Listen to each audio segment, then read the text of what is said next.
Living on the water is the only life we know. Yo, ho, ho, ho. It's time for the Boaty Show. Aaron, but mostly Flavia, welcome. Thank you. We have, over the years, Steph and I talked a lot about boat matchmaking, and it may not be appropriate, but we call it Stephanie coined this, being the boat Yenta. Steph, would you tell us what your understanding of the Yenta is and where that comes from, that term? Just like I don't know, it's colloquial. I think of it as like the Jewish side of my family would talk about Yenta, right? Like you're just hooking people up with the other people, right? It's just matchmaking, like you said. But with boats, you got to do the same thing, right? Because it could be any boat. Who knows what boat you're going to come across? And so the boat Yenta in the boating world just, you just help the right person find the right boat. You put them together, and there you go. All right. So that's what we're doing here. Like, I like to start with, let's not talk about the boat. Let's talk about you and how you want to enjoy your time on and around the water. Like, what are the kinds of things you want to do? Because if you start there, I agree. Yeah. Tell us about you and what are you looking for? And what's your boaty vision? Well, I've been wanting a boat for 24 years now. That's a specific number. Is that how long you've been married to him? Been a little mathy on it and has done the math, and we have to, rent a boat this many times to make it worth buying a boat and this and that. So, however, it's amazing when you change locations and you have a lake, somebody starts to consider a boat. So isn't that interesting? Oh, so is it that the math is? It's not. It doesn't sound like the math is any different, Flavia. Oh, well, hold on. So I know. Actually, I think the math is a little bit different. So if I may. All right, no. Get mathy. Please. I'm gonna put on my facade. Get ready. I'm gonna put on my facade now. Yes. Stephanie, you might want another mimosa. Oh, don't worry, it's very large. So we have always lived near the ocean, right? So when we got married, we lived in Florida. We were 2 miles to the beach. In New Jersey, in Ocean City, we were right on the beach. And so boating, as we perceived it there, was very much about ocean-going boating. There's a lot to that, right? Fair. So you need a boat that is substantial enough to get out through an inlet, most likely, be out in the open ocean, deal with the open ocean, which, as you, I'm sure, are aware, like can turn on a dime very quickly and get very sketchy very fast. Like could be like all of a sudden a nor'easter blows up. A nor'easter. Yes. Best indeed. moment ever. Okay, go ahead. So when you start looking at the math in that situation, right, you need a boat slip because we never and still don't have a place where we can have a boat on a trailer in our driveway. That's not an option. So You need a boat slip somewhere that's expensive. Like we lived in Florida, New Jersey, boat slips are super expensive. Or some place to house the boat, whatever. You're going to need a somewhat larger boat than you might need on a lake because, again, you've got to go out into the ocean. So all this expense is really high. And if you look at like, hey, how much we're really going to get out on this boat, and you divide could, that by Aaron, just I'm going to coach you a little bit based on what I'm seeing going on over your left shoulder. You could take a little bit of the stink out of your voice.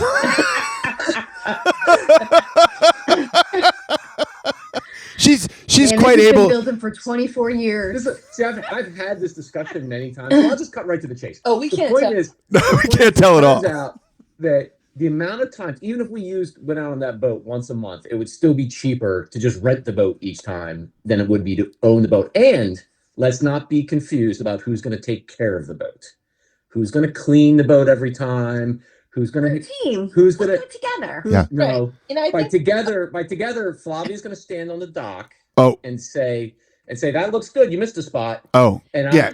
Not true at all. Yeah. That's also presumes the boat needs to be cleaned, which is debatable.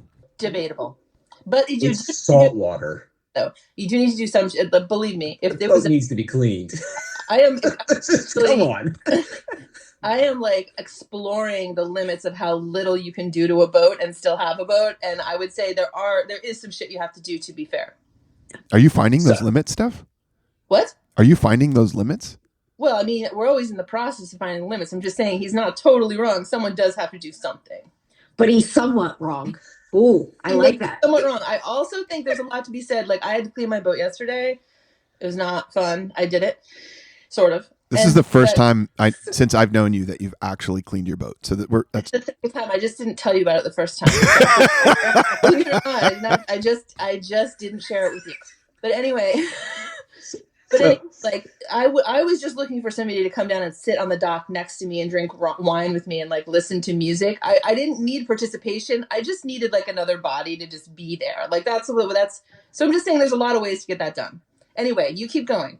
Okay, I'll keep going. So the other dynamic, right, is that on the ocean, there are a lot of ways that I can enjoy the ocean without having a boat. So, right, I surf, so I can easily be in the water multiple hours on the beach without needing a boat, right? I just have a surfboard that doesn't require maintenance and it's easy. Just a surfboard. Just a or 8 or 8, 10, whatever. Just saying. Okay, Aaron, keep going. Keep going. That is not pertinent to this discussion. It is though. Please continue with your opening statement. So I do feel like I'm on trial, and I do feel like the three of you are the jury, and I am very much already. I just should accept a plea bargain because I'm gonna be guilty. But that's okay. It's okay. I'll argue anyway. So you asked what changes in the math. Now that we're near some very large lakes and not so near the ocean, right? We're a few hours now from the ocean.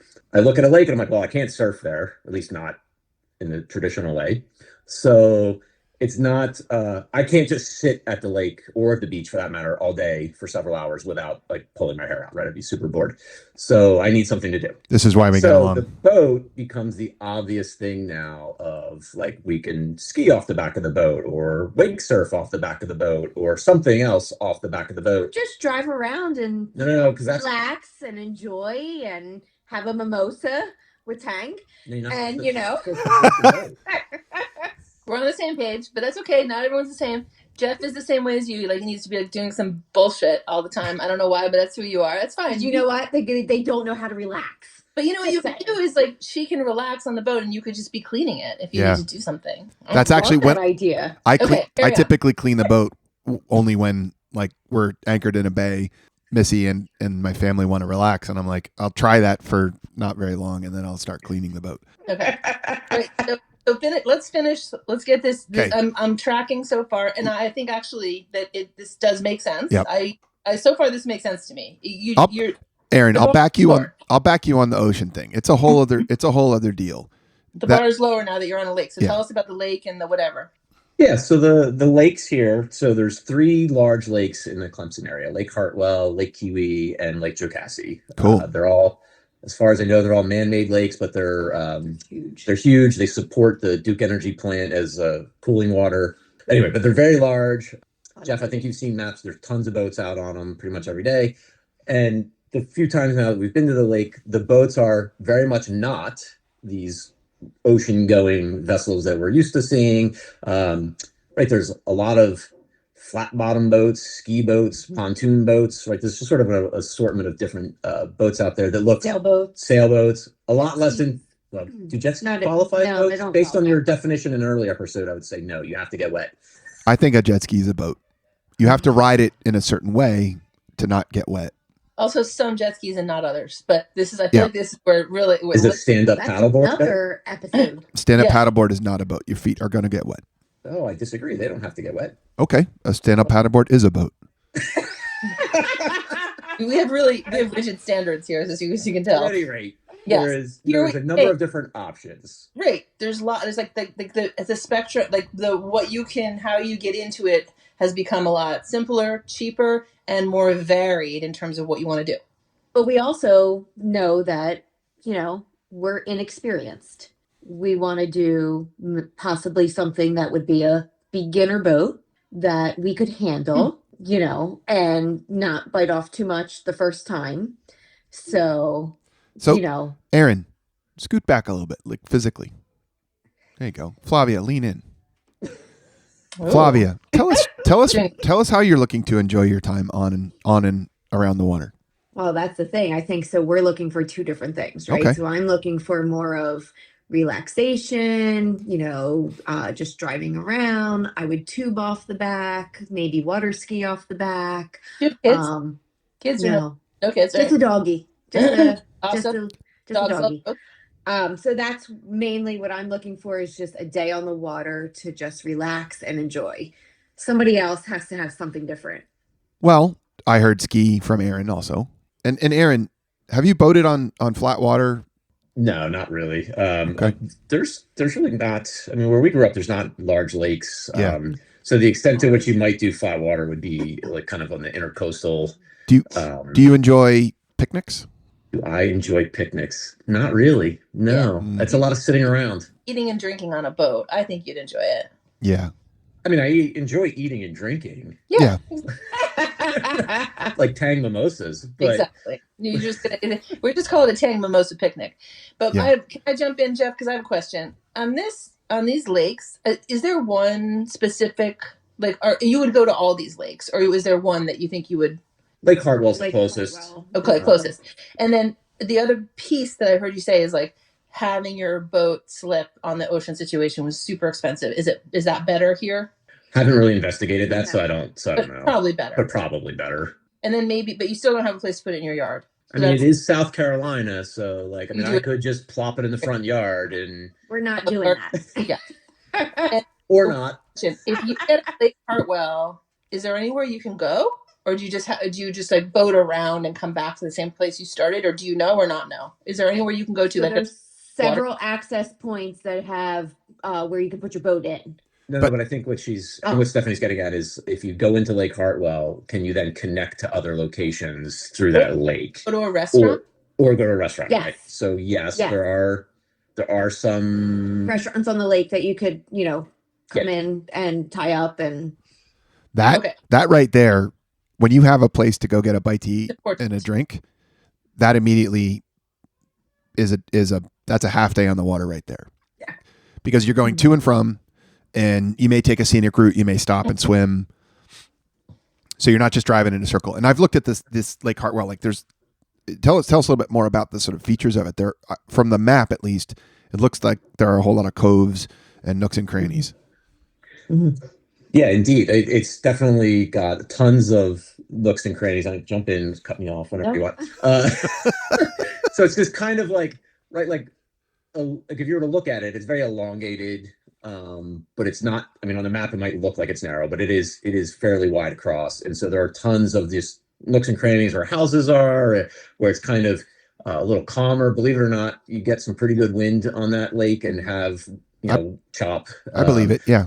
But if you go off into like some of the nooks, it's much calmer. So there's definitely places to like tool around. We see people fishing a lot. We don't really fish, but it's clearly there. right.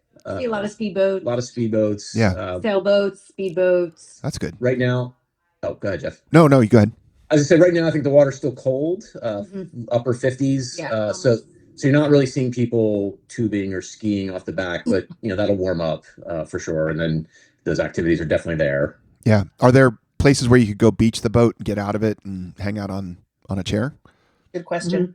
Yes. So that's a great question. I don't know about Pun landing. Well, no, you can't beach the boat. That's a landing to take the boat in and out That's of the water. something we have to explore With a truck, right? But you're talking about just like throw an anchor in, walk out of the boat, and walk up to the beach is what I'm and hang out. Yeah, because that then becomes another place to go and hang out. Like instead of hanging out at the one beach that you've hung out at so far, assuming you have, I think you sent me a picture. Then you take there is one beach. No, there's multiple beaches. Multiple beaches. There's all kinds of hidden beaches, and there's also rumors and speculation. We're going to get into the question of IO versus outboard. So the beach question is important. So multiple beaches is important, and they're public beaches. You can go to them. Yes.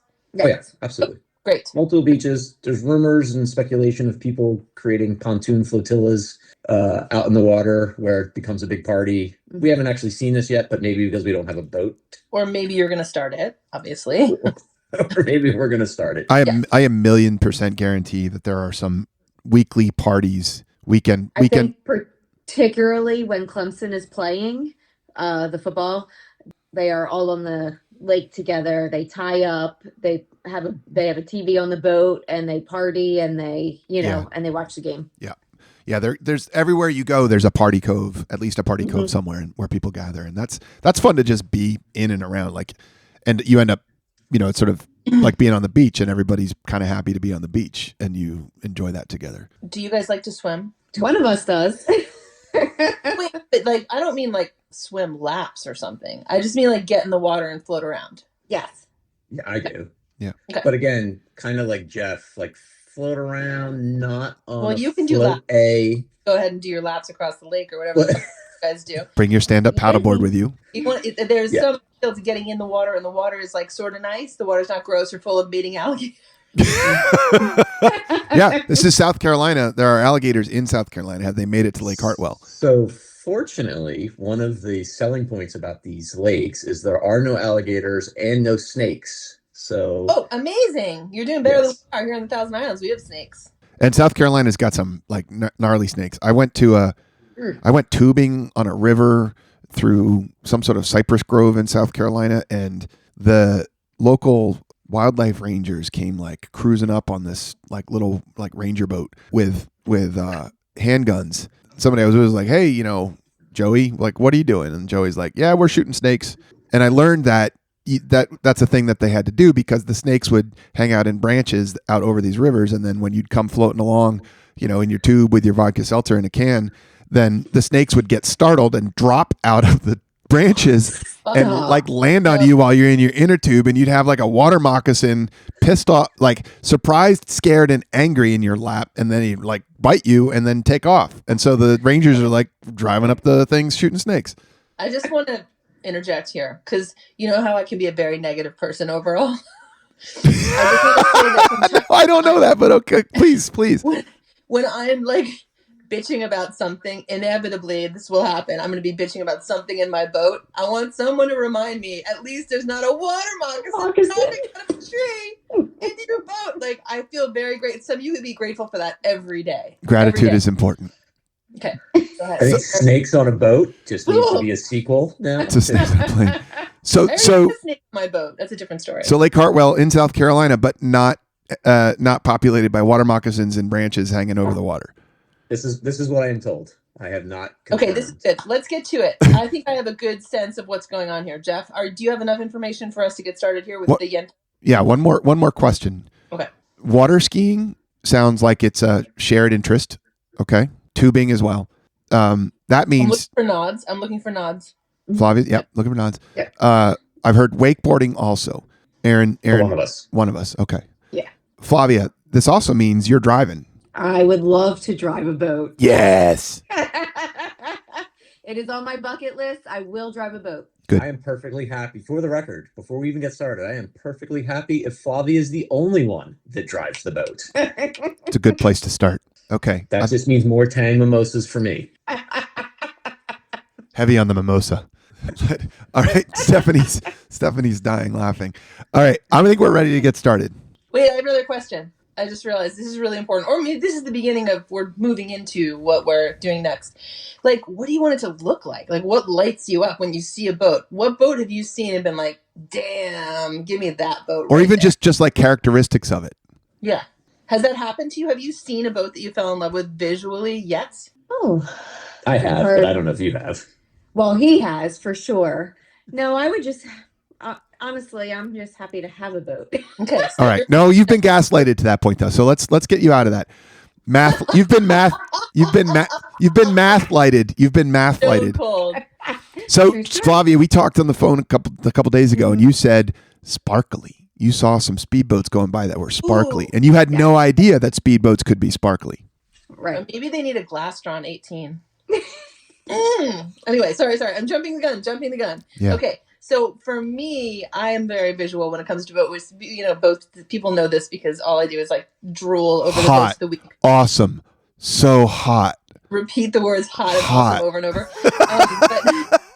But like I would love so I just wanted to know. So tell me, because I heard Aaron say yes, he's fallen in love visually. So what do you like? Me? Yeah. What I've fallen in love with visually is not something I'm ever going to Well, get tell or us. afford. Oh, I like these Riva classic Italian James Bond Smoking. wooden boats that you're out on a river in Europe, and Mm. you got the nice Mwah. Cadillac front seats in the front, and yeah. There is room for elements of that in an attainable boat. So Stephanie just mentioned the Glastron 18. Did you add it?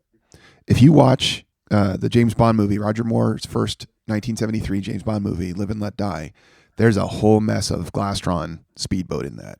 There's an outboard Glastron that he drives, and then an inboard outboard Glastron that he drives. Right. Really? So yeah, I did not know that Glastron highlighted that movie in that way. I have a thing for Glastrons. I don't know. It's just, are you guys looking at them? I can see you Googling something. We are. I mean, I could see Flavia on that boat. Yeah. They're kind of awesome. So just so you know, everybody, Flavia is beautiful. She has flowing, gorgeous blonde hair. I think her at the wheel with some like sweet wraparound Italian sunglasses. Yeah. A girl would look smoking hot in a Glastron.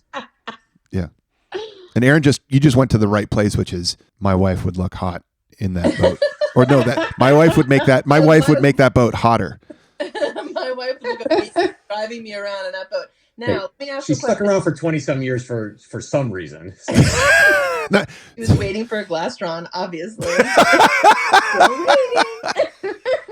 No, but I love a Glastron, but I also like old things. I like vintagey, like old shit. So that might not be your jam.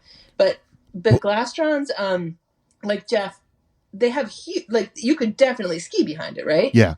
Yeah, you could ski behind those. One of my principles for new boats, actually first time boater boats, which I was with power boating in 2007, 2008. Like I had sailed and driven around like little outboard steer it with your hand tin cans up until that. I'd never really done any power boating, but I got some really good advice, which was get an old boat and get a new motor. That is good advice. And invest, if you get an old boat with a motor on it that appears to run, budget for a new motor right out of the gate. Mm-hmm. And start lining up the person that has one or could get one and can install it that you're gonna work well with. That means that you've got a lot more options on the used market than trying to find the perfect boat motor combination. You could say, hey, this is a pretty well kept old boat. The motor's old technology or it may not be very reliable and it's getting harder to find parts and people to work on it. So just that tends to mean your easiest go is an outboard, and Glastron made plenty of outboard powered boats. Tons. Yeah. And some of them are a little might be too small. The Glastron I'm thinking of is probably an 18-footer, and it's got that funky little nose that kind of dives down a teensy bit, but it's very sparkly, right? And they have this signature thingy on the back. I don't have words; I just call everything thingy. That thingy's awesome. Is that going to end up on the floor? I don't know. Anyway, I do think that I don't know how much chop we're talking about, but I heard you say that the wind can come up and that there could be some chop, and I don't think a Glastron is going to be the boat for you in real weather. But the other thing is it needs to be trailerable, obviously, so it can't be too big. Well, actually, I didn't hear it had to be trailerable. I think small is good if you're new because it's just easier to handle and cheaper overall. Because sometimes a slip will be charged by the foot. Okay. Now on a lake, probably not. That might be something that happens when there's a more of a mixed, big boat, little boat situation. We got started in boating with a boat on a trailer. That's great. However, hooking up the trailer to the car, getting to the ramp, launching it turns into this hurdle that you've got to get over on a Saturday morning versus go hop in and turn the key. Yeah. Okay. Yeah. That if you can find a way to keep it in the water relatively close to you, you're going to use it a billion times more. I agree. Okay. So what we're talking about, there's another brand in this area, the Checkmate. Those can be beautiful, sparkly. And this is kind of like Steph and I are going to pull you into the 80s fiberglass wheelhouse. That's kind of our aesthetic vibe. What we like, yeah. Yeah. But that does not at all mean this is the only option, because there are a ton of well-made, especially, where you are, freshwater boats that haven't been corroded by salt, that kind of thing. But there are a ton of well-made bow riders that have been produced by a bunch of manufacturers over the years. And those things are great because they've got an open bow with a bunch of seating wrapping around it, and it's a nice place to like kick back and relax. Where you're not. It's not like you're sitting in the driver's seat, the passenger seat, or the back seat. Right. Could I ask you? This is an important question we didn't get to. Do you think you're going to bring people with you? I'm so glad you just said that, because I was just as you were talking about that, I was thinking like, well, I don't want it to always just be the two of us on this boat. Like we're probably going to want, say, four to six people at a given time. Okay. Otherwise, it's right. Beautiful. So important. Yeah. So it's a really good point. Like you've got friends, people that you like. You're going to go out for the day. People are going to want to go with you. So if you want to bring them along, then you want to plan for 6. That makes a big difference. You know what I'm thinking about, Jeff? I'm thinking about those pretty new, I don't know what your budget is, but those fancy, pretty new Chris Crafty situations. Oh yeah. That checks a bunch of your Riva Italian boating boxes. What should they Google right now? So Chris Craft has made bazillion boats over many years. I believe that their only late model is this style of speedboat that we're talking about. But if you look for like a Chris Craft made after 2010, and fiberglass, obviously it's fiberglass, not wood. So Chris Craft is a manufacturer that really kind of was like the Ford of recreational boating. So when there was enough discretionary income in the middle class to support boat manufacturers, I saw the face. Yeah. Yeah, I'm just looking at a 1930 Chris Craft triple cockpit runabout. Oh yeah, you should definitely get that. Yeah, your first boat should be We're not getting that. Your first boat should be a wooden boat, 100%. But it's hot though, right? Right. Oh, it's gorgeous. It's beautiful. Look for fiberglass. I bet they're like, what do you think? 21 feet long, Jeff? 21, 22? Yeah. Chris, you want a fiberglass Chris Craft? I think they should be about 22 feet long, something like that. They're pretty. They're not wooden, which is probably a good thing, unless you really want to do all the maintenance. No. They're nice. Wooden boats are like STDs. Acquired from a professional. Doesn't cost that much up front, but you got to spend a lot of money every year keeping the rod at bay. So knowledgeable. You're so knowledgeable, Jeff. Can I ask a question? So I know with a lot of the information that we told you, this probably doesn't fit, but just as beginning boaters, would it make sense for us to start with like a pontoon? I don't think it matters what you start with as a beginning boater. Yeah, you're going to learn to drive it in like literally like 13 minutes. It's not hard.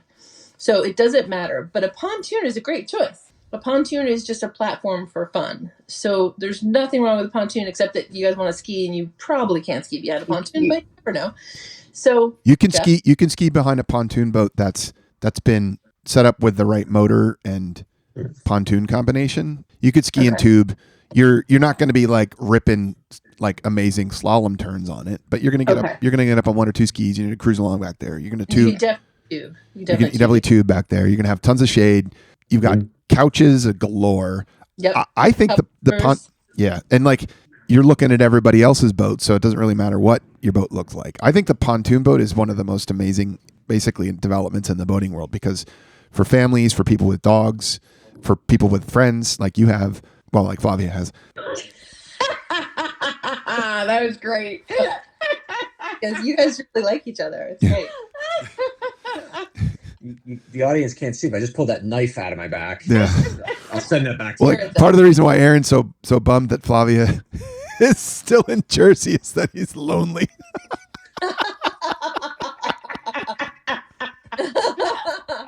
Aaron's like, I didn't ask for that. I didn't do anything. That's not true. So this episode's pretty much gone the way I expected. Yeah. Okay, I feel like this was a really good question, though, Flavia. It's an important question, and the answer is get whatever the fuck you want. Yeah. Go learn how to drive it in like 10 minutes. It's not a big deal. Get what you're going to be excited about. Yes. And a pontoon boat isn't easier to drive than, another boat. Okay. Whatever you get will become easy for you to drive. That's how it works. Right. Okay. We have friends who learn to drive drive a straight inboard boat. Everybody else is super afraid of because like you can't steer it in reverse, blah, blah, blah. But like if you learn to you get into it, you learn to drive it, you're good. Okay. Also, it's important that you recognize there's a whole culture around boating, which is that you must do it right. Yeah, which is wrong.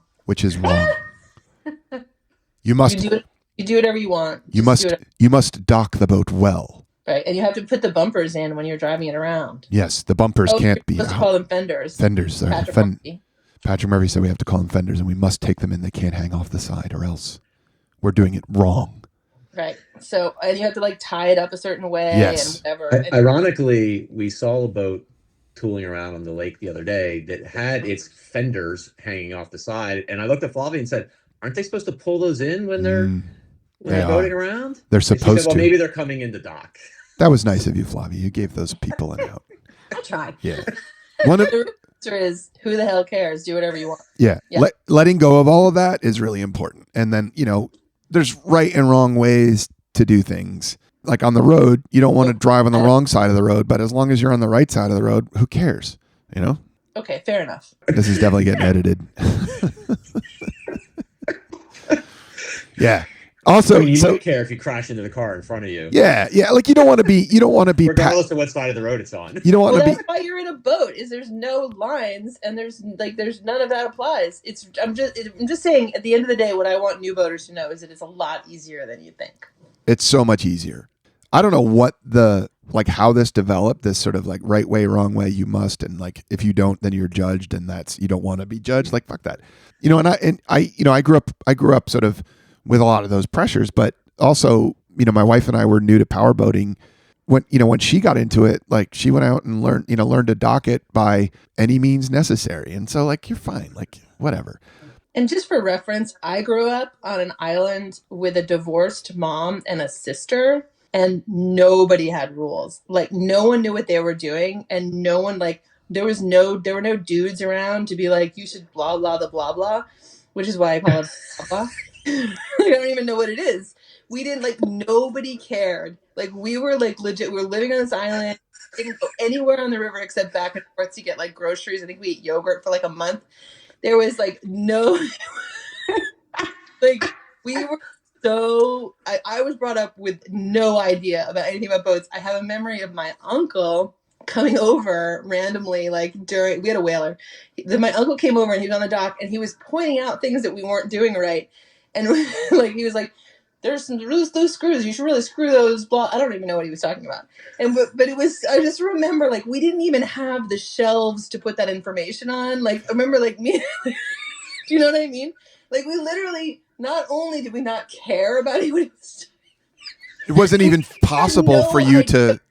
We don't really do that around here. I don't know what you're talking about.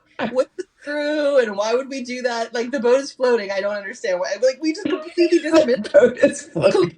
dismissed it. I just remember being I think you're speaking a different language. Goodbye. That was it.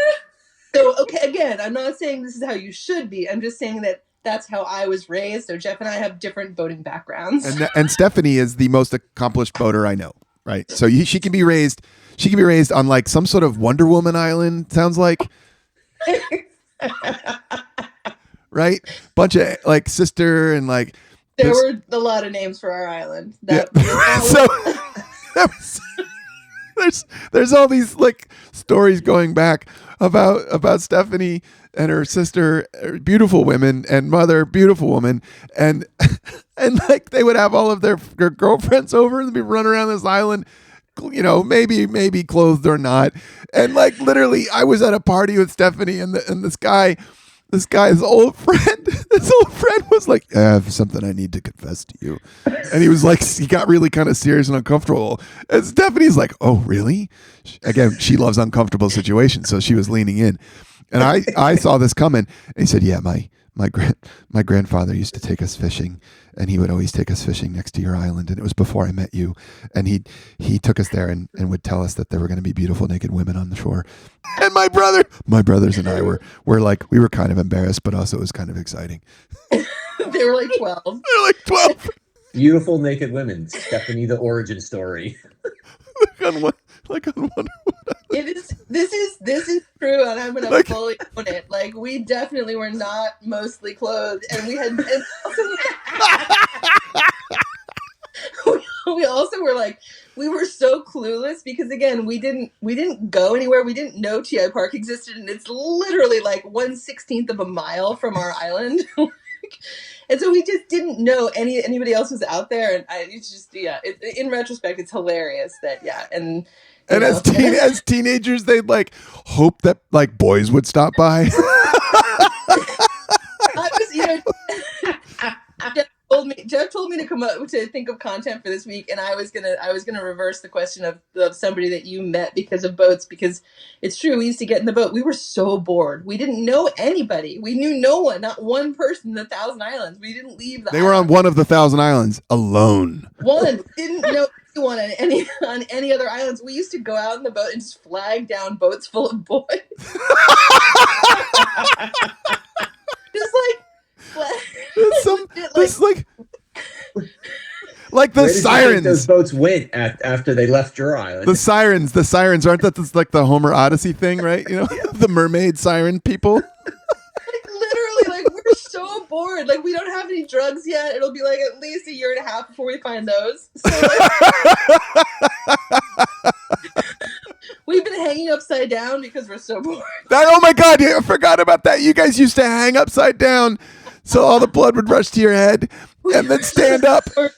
So we went out in the boat and we flagged down like boats full of boys, and we're like, we're bored. Anyway, all of this is to say, I don't know what we're saying. Why are we? You don't need to learn to drive the boat in any particular way. Thank you, Jeff, for bringing it back. Do whatever you want. This is a great do whatever you want punctuation mark. Yeah. So, oh my God. We did meet some really great friends though by flagging them down the channel. We did. Yeah. And you breathed life into to some dirty old men out fishing. I feel like it's a public service. Maybe? I don't know. Everything worked out great. Own the public service, yes. So the pontoon boat, do you like sitting on a comfy porch? I love it. It's a comfy porch. Aaron's thoughts on the pontoon. Yeah. So I think the pontoon could be a lot of fun if you have to have friends on it, and but I think it's a floating party, so sure, it should be fun as long as I can dive off the side and start swimming around because I won't be too bored. And it's got pontoon boats are great to bring stand-up paddleboards along on. There, see now I'm highly intrigued. Bringing stuff in general, like snorkel stuff, or like you can you could bring stuff. Like it's a better platform than a Glastron when it comes to bringing stuff along. Yeah, Dublin, the lab is contained on the pontoon until you open literally like the dog gate on the side and he dives off. Yeah. Everybody, Dublin is a really beautiful black lab, and he has his own Instagram account. You want to plug it? Sure, it is Labrador Dublin. Dublin. Yeah, there are many hundreds of pictures of our spoiled dog. So he's like that. He's like the mayor of Ocean City, New Jersey. Pretty much. And he owns this house and he runs this house. So really, the boat approval really just needs to come from him. Right. Now, I'll say that checks a lot of boxes in terms of enjoying your time on the water. There's the possibility of finding a pontoon boat and or powering one that has that'll pull you on a tube and maybe end a ski or two. The bow rider or the deck boat. Write down deck boat. Oh yeah. Yep. It's already on my list. I had deck boat on here along with the bow rider I wanted to ask about. The deck boat is like awesome. Flavia's got a whole notebook page. It's the teacher in me. No, she's got a whole notebook page of notes and research she's already done before we even talked today. So the deck boat. Listen, I'm getting a freaking boat. Yes, sister. We might get divorced, but I'm getting a freaking boat. That's its name now. I can feel it. That's its name. It's the frickin' boat. I like that name. I'm sorry, the deck boat. So the deck boat is it's like halfway between a pontoon boat and a regular boat. It'll have a lot of that open layout, including an open bow with seating. And I'll bet there's a decent number of deck boats around down there because that's a big deal on lakes. Like pontoon boats just took off in terms of manufacturers and volume and that kind of thing. Before the pontoon boat took off, the deck boat was sort of on the rise. The bow rider in general is a great layout. I think a bow rider with if you have a critical eye toward the seating, an outboard powered bow rider with a really nice stern seating area, because then you've got kind of like people chilling in the main cockpit, people chilling in the bow, and if it's got a swim platform off the back on either side of the outboard, and you can get it easily in and out of the water, That's a good match too. I think platform is really important. But you can always add one later, but you're just going to make sure you don't get a boat that doesn't have that. Yeah. I would get one that has one already on there. You can add one, but it's that turns into like who's going to do it, when and where and all that. And now on the deck boat, is that something you ski off of or tube? Yeah. So they're more of a, they'll perform more like a power boat. They'll get up on plane and cruise around and turn and that kind of thing. Okay. Now the Chris Craft option that we were talking about, I looked it up. There's the Chris Craft GT and the Chris Craft Launch. They've made these, I'm going to say probably for like at least 10 years, maybe a little bit longer. They are all inboard outboard powered, which means there's like the equivalent of a car engine that's been made boaty. It's been modified so that it works on the water in the back of it, and then it has the bottom half of an outboard that hangs off the back of it. You can tilt it up. They steer really well. You direct the thrust instead of turn a rudder like you would with an outboard. Aaron, you probably just look at the picture of these things. Like, they are really pretty and really sweet looking. They are beautiful. Of course, they all start with 6 numbers in them. So. Yeah, you can find ones that are not 6 figures. On the used, talking 2 after a decimal point. yeah. You can find these used that are not 6 figures, especially in the fall. Especially if you look outside your area. Basically, if you do like a search east of the Mississippi, which is totally feasible. Like, buying used boats from freshwater locations, sight unseen, is a thing you can do. I'm familiar with that's like surfboards. They get real cheap in the fall. Yeah. So same deal. But would you do that? Would you buy it sight unseen? Yeah. I would look for a brokered Chris Craft from a freshwater location. Brokered either by a boat broker who's like your realtor. Could be brokered by the marina. That would be like a lower risk situation. Okay. You don't buy anything from a hurricane zone. Like, you're going to see a lot of great boat listings from Florida because they have a really weird like titling situation where boats can be basically, declared salvage and then somehow maintain a clean title and records and then be sold, just like with cars in Florida. So you probably know all about having lived in Florida.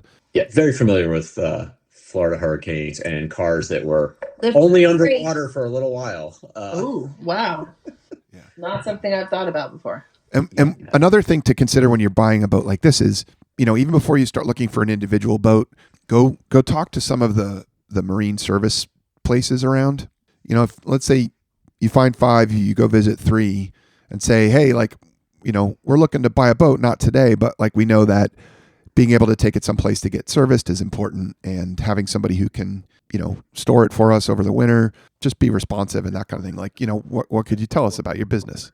And if you want help to preparing for that conversation, then you can call Jeff and I, and we'll tell you what to ask, because it's all about language, right? Okay. Yeah. Entry thing. So we remember when Sarah Botstein was buying a boat, and I pretended to be her sister, and she put me on speakerphone with the guy. True. It's a language thing, right? You got to it's not obvious what to ask and whatever, right? It's new language. And they'll appreciate it. Like, they're invested in, obviously, in the boat business, just like with garages that you take your car to. There are ones that are better and ones that aren't, and also ones where, like, they're really just trying to turn over inventory and they're not invested in the service. And then there are ones where they recognize that being a good business and being a good part of the community means taking care of people and their boats. And you can find even a business that might like seem good but not be. So that's why and one that seems like off but is. And so walking down the docks as the weather warms up at Lake Hartwell and talking to people like, hey, what do you have? What do you like? Where do you take it? That kind of thing. Okay. So I'm sure we can go on forever, and we'll get on separate calls probably to ask more specific questions. But I did want to ask you 2 questions. So one question is just, Jeff, we talked about this a little bit. Boat club, right? So like, there's boat clubs out there that you can join, and you kind of have access to an array of boats. Do you see that as like a good way to get started, or just kind of non-committal?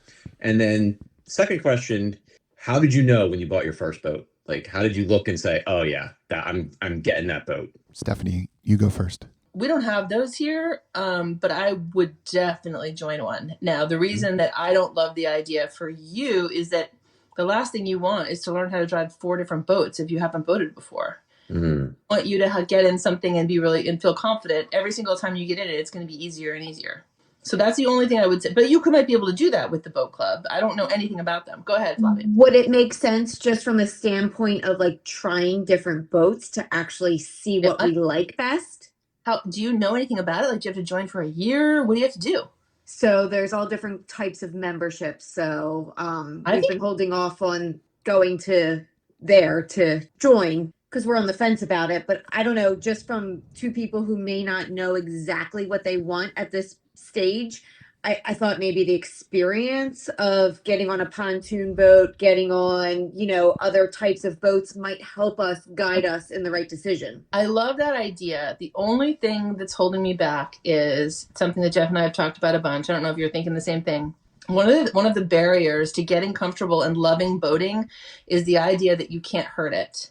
And if you're in somebody else's boats, you're going to feel like you can't hurt it. And it's going to be a bit of a, it's just going to be an anxiety thing. Yeah. Okay. That's the only downside. Now, I love the idea in a million zillion ways. So I hope that's useful in some way. Yeah. Is there a boat club on Lake Hartwell? Yeah. Is there more than one? And we could actually use it in New Jersey as well. Oh. Yeah. It does sound like I'm in. I'm coming to Lake Hartwell. I want the boat club. I do. Just honestly, just for a year to kind of maybe get an idea of what we're really looking for before we make that purchase. People too, like you might meet cool people that way that are also into boat. I don't know. I think it's maybe you don't want to meet more people. Everyone's in a different camp when it comes to that stuff. I get Aaron doesn't want to meet more people. Well, I mean, I don't have any friends, so I apparently need to meet more people. At least love meeting people. At least I don't have any good, nice friends, as based on this. Just for the record, Aaron has plenty of friends. Me now, I mean, Jeff's so I think it's really interesting. I don't have a definitive answer on that one. The most important thing to do is to do something. Yeah. Just wisdom flowing. So deep. Right. So like, deep. There's a lot of like, I don't want to like get into boating the wrong way. Like, well, then you're not getting into boating. So if you join a boat club and then like 2 weeks later you buy a boat, I mean. That's fine too. Yeah. No, Stephanie, you raised a really good point though about the not wanting to hurt it thing. So like, I'll just kind of tie this to an experience I understand in surfing. My first surfboard was a used 10-foot piece of junk foam top. And I didn't care if like I fell off of it and it hit something or got scratched up because I knew that wasn't like my long-term, solution. So yeah, it's a really, really good point. If I buy some old boat, I mean, I don't want to crash it, but I get it. Like it's not, if I ding it, so what? It's your problem of how precious to be. It's not somebody else's problem. It's just you and yours. And you guys and you will learn how to dock it, and you're going to get good at it way faster than you think you are. But if it is something that belongs to somebody else, there's a level of anxiety there that there's like a middle path here. So you asked the second question was how did I know for our first boat? I wanted something that was hammered already, that would have decent resale value and could be repowered with a new motor. So I bought a classic Boston Whaler, and you've heard me bag on Boston Whalers a bunch. And I have. In some ways, very surprising now to hear. In some ways, it's because this boat kind of broke my heart, and I've been thinking about it, and how I can walk back some of my Whaler disparagement. All right. This is also a show about. We also do a lot of like therapy work on this show. So let's go. I'm gonna process. So I bought that boat, which my best friend Tucker named the shit kicker, and it stuck. And so we had little kids at the time, and we couldn't call it the shit kicker with little kids, so we called it the SK, and we actually put the letters on the side, ESS space KAY, the SK, and the kids were like, "It was SK." I'm like, "Yeah, it's just a boat name, And then they eventually figured out it was called the shit kicker. Thank you, Tucker. But it was literally because of this. I wanted something that I and Missy could just freaking, like, it was pre-distressed. It looked like Steph had already owned it. And I bought a new motor for it and had it professionally installed with a new center console and new wiring and new steering and a new battery and all of those things. We beat the piss out of that boat for years. and it was wonderful in that regard. So there's a middle path here, which could be you go the like, let's buy a little beater and put a new motor on it and join the boat club, or I knew that was going to be your. because the answer is always more What about boats. boat math? What about boat math, Aaron? Like, You have to learn boat math. You know all kinds of math. You got to learn boat math. So, but what you could do is you could buy a little beater, and I have some characteristics of a little beater that I think are important. You could use that this summer and just do everything in it, and bounce it off of stuff and learn to drive and all that. And then you may fall in love with it and never want to get rid of it ever. But you also may be like, hey, you know what? This little beater has been great, but we want to bring more friends out. We want to be able to do whatever. Then you join the boat club. You already know how to drive a boat. And now you want to figure out, would we like to drive a pontoon boat or a bow rider or a center console or a this or that? And because the boat club gives you that option, so next year you join the boat club. So that's a way to kind of compromise between these two. I would say the most important thing in getting a little beater is a highly reliable motor, good lights, because you're always going to end up like pushing it in the evening, and you're going to want to be able to turn the lights on to get back. Yeah, you're gonna be at the restaurant. You're not going to leave. Love a sunset. Love on a the sunset. lake. Yeah, Exactly. and this doesn't mean you're boating in the dark, but you're boating after sunset. It's still light. You can still see, but you need lights on. So That's what we did with Jamie and Linda last time. All I know is I got in trouble for being in the water on multiple occasions when it was getting dark while surfing. This one likes to surf in the dark because that's safe. I That's respect a that. whole other episode. I We'll talk about that later. I love swimming in the dark anywhere, especially in the ocean. Steph, not helping me here. So do I. I also really love boating in the dark, and so I would definitely get the lights because you want to boat in the dark. It's fun. All right. So Love it. good motor, lights. And Good motor lights. shade. Shade is you're not wrong. Yeah. Yeah, definitely shade. Yeah. It was only once you were not wrong, but it did happen. And then but then I also wonder about the outboard component because of the beaches. Oh, in my mind, you're buying a little boat with an outboard on it. Yeah, no, I see what Okay. you're saying. So you can tilt it up and. I don't know. I mean, I'm gonna I'm feeling the Glastron because the thing is every time you walk down and look at that thing, you're gonna be like, damn, Yeah. that's my boat.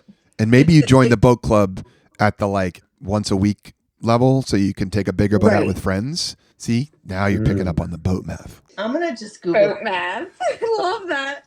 So we've come back around to the Glastron. I'm going to say you find a classic Glastron that makes you fluttery inside, and you don't quite understand why. Both of you. Maybe Flavia, maybe Aaron's fluttery and Flavia feels tingly. I don't know. It's got to Maybe it's tangly. it's got to have sparkles and glitter.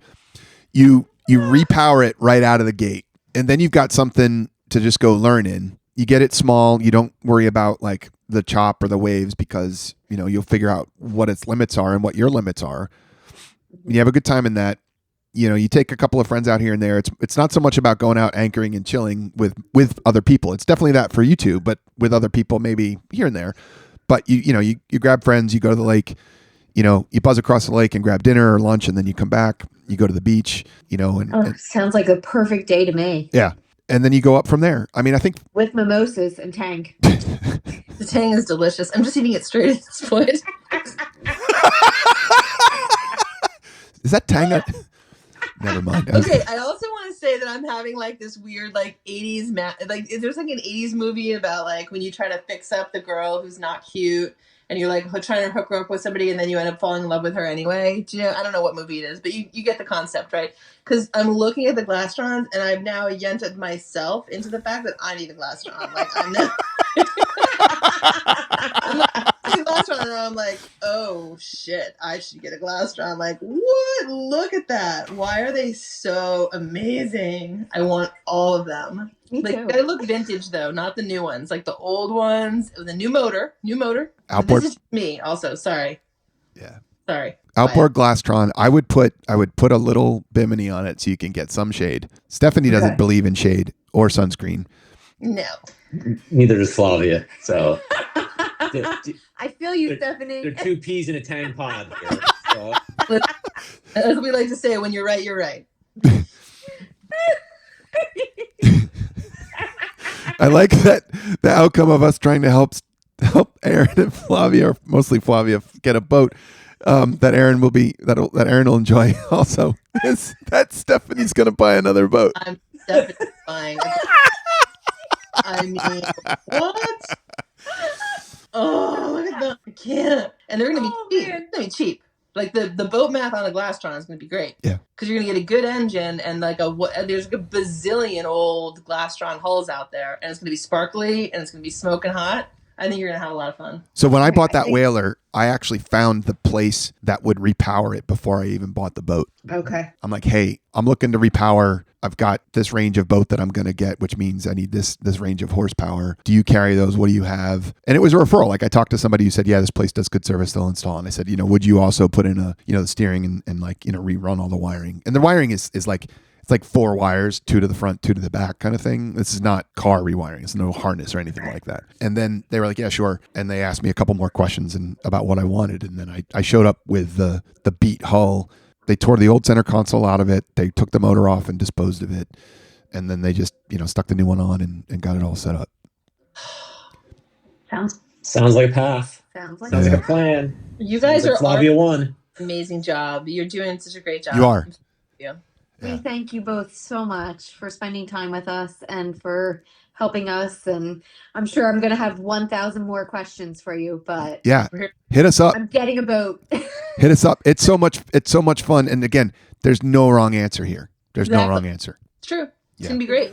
There's no wrong answer. As long as that answer includes a reliable engine, because nothing bums you out more than turning the key when you're ready to go and it not starting.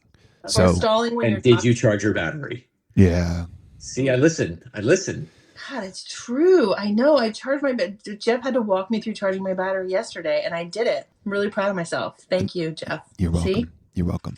We're all learning here. Well, and like getting a little solar panel that trickle charges your battery and it costs $18 is another good deal. See? Yeah. We don't know all these things. That's This okay. show is full of I knowledge. love it. I love it. It's full of hot, awesome knowledge Hang. and tang. All right. Thank you both for joining. Like, we really appreciate you. Thank you for having us. You're welcome. Trusting us. Stephanie really appreciates you talking her into buying a Glastron. I think the 3 of you trust each other. So that's good. That's good. I can't wait till we have our Glastron meetup this summer. It's going to be great. Yep. Me too. All right. Stay tuned. All right. I'm gonna say goodbye. Yeah. Bye.